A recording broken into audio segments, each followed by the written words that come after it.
Selamat datang kembali. Kali ini kita akan coba kupas tuntas ya satu prinsip yang krusial banget dalam negosiasi. Ini dari buku Getting to Yes, bab 2, gimana caranya memisahkan orang dari masalah. Anda pasti pernah ngalamin kan ya? Negosiasi itu kan isinya manusia ya, dengan segala emosi, sudut pandang, cara ngomong yang beda-beda. Seringnya malah urusan orangnya ini yang bikin alot, bukan soal intinya. Betul sekali, itu intinya. Jadi, misi kita sekarang ini ya memahami kenapa sih penting banget misahin hubungan personal dari isu yang dinegosiasikan. Dan yang lebih penting lagi, gimana cara melakukannya. Kita bakal fokus ke strategi praktis dari bab 2 ini buat ngelola aspek manusianya itu loh. Oke, siap. Mari kita bedah. Jadi, buku ini kan bilang setiap negosiator itu punya dua kepentingan utama. Pertama, substansi, hasil konkret yang mau dicapai. Terus yang kedua, relasi hubungan baik sama pihak lain. Nah, ini seringnya kayak harus pilih salah satu gitu ya. Nah, itu dia masalahnya. Kalau pakai gaya lama, yang fokus menang posisi itu loh. Negosiasi posisional, seringnya ya gitu, salah satu dikorbanin. Entah kita ngalah soal dealnya demi jaga hubungan, atau sebaliknya kita menang. Tapi ya udah hubungan rusak. Nah, pendekatan berprinsip ini beda. Fokusnya kan ke kepentingan. Cari opsi bareng, pakai ukuran yang jelas, dan ya itu tadi, pisahin orang dari masalah.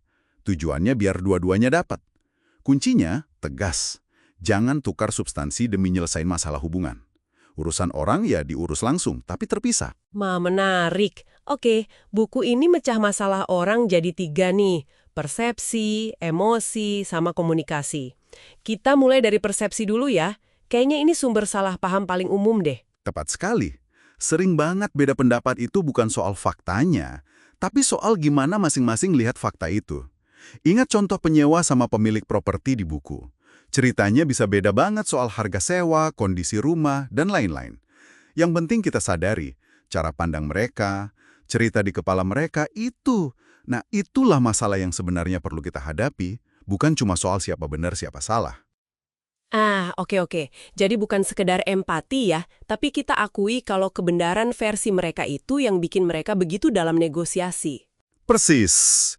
Makanya, langkah pertama, ya coba pahami sudut pandang mereka dari dalam. Bayangkan kita ada di posisi mereka. Jangan buru-buru mikir niatnya jelek cuma gara-gara kita takut. Dan ini penting banget, jangan nyalahin. Nyalahin itu bikin mereka langsung defensif, nutup diri. Udah susah diajak ngomong baik-baik. Lebih bagus, ya diskusiin aja persepsi masing-masing secara terbuka. Anggap aja beda kacamata, bukan serangan. Terus ada tips lain nggak biar perbedaan persepsi ini nggak jadi ganjelan terus? Ada satu strategi bagus nih, kasih mereka rasa memiliki solusinya. Caranya, libatkan mereka dari awal proses nyari solusi itu. Kalau mereka merasa ikut mikir, ikut ngerancang, biasanya mereka lebih gampang nerima hasilnya. Contohnya kan ada tuh, soal UU anti-diskriminasi di Afrika Selatan pasca apartheid.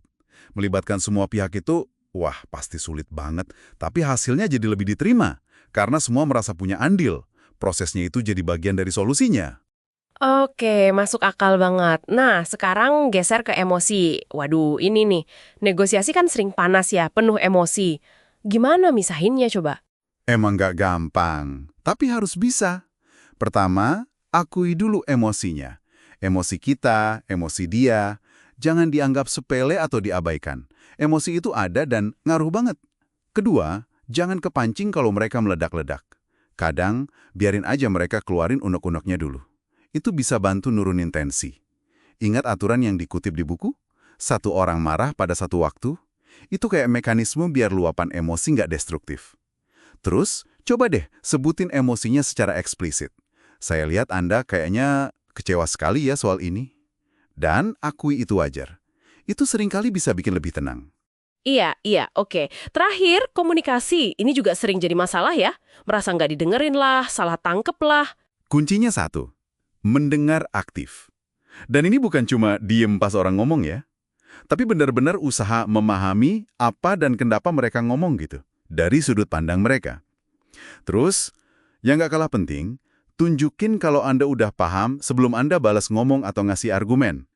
Coba pakai teknik parafrase itu loh. Ulangi pemahaman Anda. Jadi, kalau saya nggak salah tangkap nih, Yang jadi kekhawatiran utama Anda tuh soal X, karena Anda merasa Y. Begitu bukan? Itu sinyal kuat kalau kita dengerin dan hargai mereka. Nah, biasanya mereka jadi lebih mau dengerin kita juga. Terus pas kita ngomong, fokusnya jelasin kepentingan kita. Jangan malah nyalahin mereka. Oke. Jadi kalau ditarik benang merahnya nih, intinya bisa dibilang kita harus tetap tegas ya memperjuangkan substansi kita, keras pada masalah, tapi kita ke orangnya, kita tetap harus baik, sopan, coba memahami mereka sebagai manusia, lunak pada orangnya. Gitu ya kira-kira? Tepat sekali, itu bukan cuma kata-kata manis, tapi pendekatan strategis.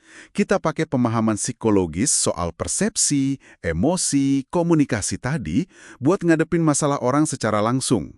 Tapi ingat, jangan sampai kita beli hubungan baik dengan cara ngasih konsesi di hal-hal penting buat kita. Harus dipisah, tangani masing-masing masalah dengan cara yang pas. Jadi ini poin penting banget nih buat Anda semua yang lagi dengerin. Suksesnya negosiasi Anda itu seringkali tergantung banget sama kemampuan Anda ngelola sisi manusianya. Kemampuan buat misahin orang dari masalah intinya itu fondasi penting. Betul.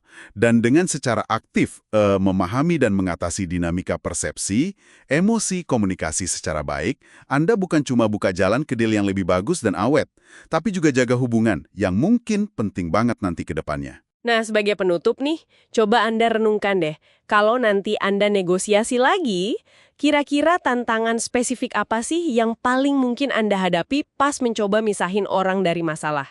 Dan dari obrolan kita hari ini, mungkin 1 atau 2 langkah konkret apa yang bisa Anda siapkan buat ngatasin itu? Oke, sampai jumpa di pembahasan kita selanjutnya ya.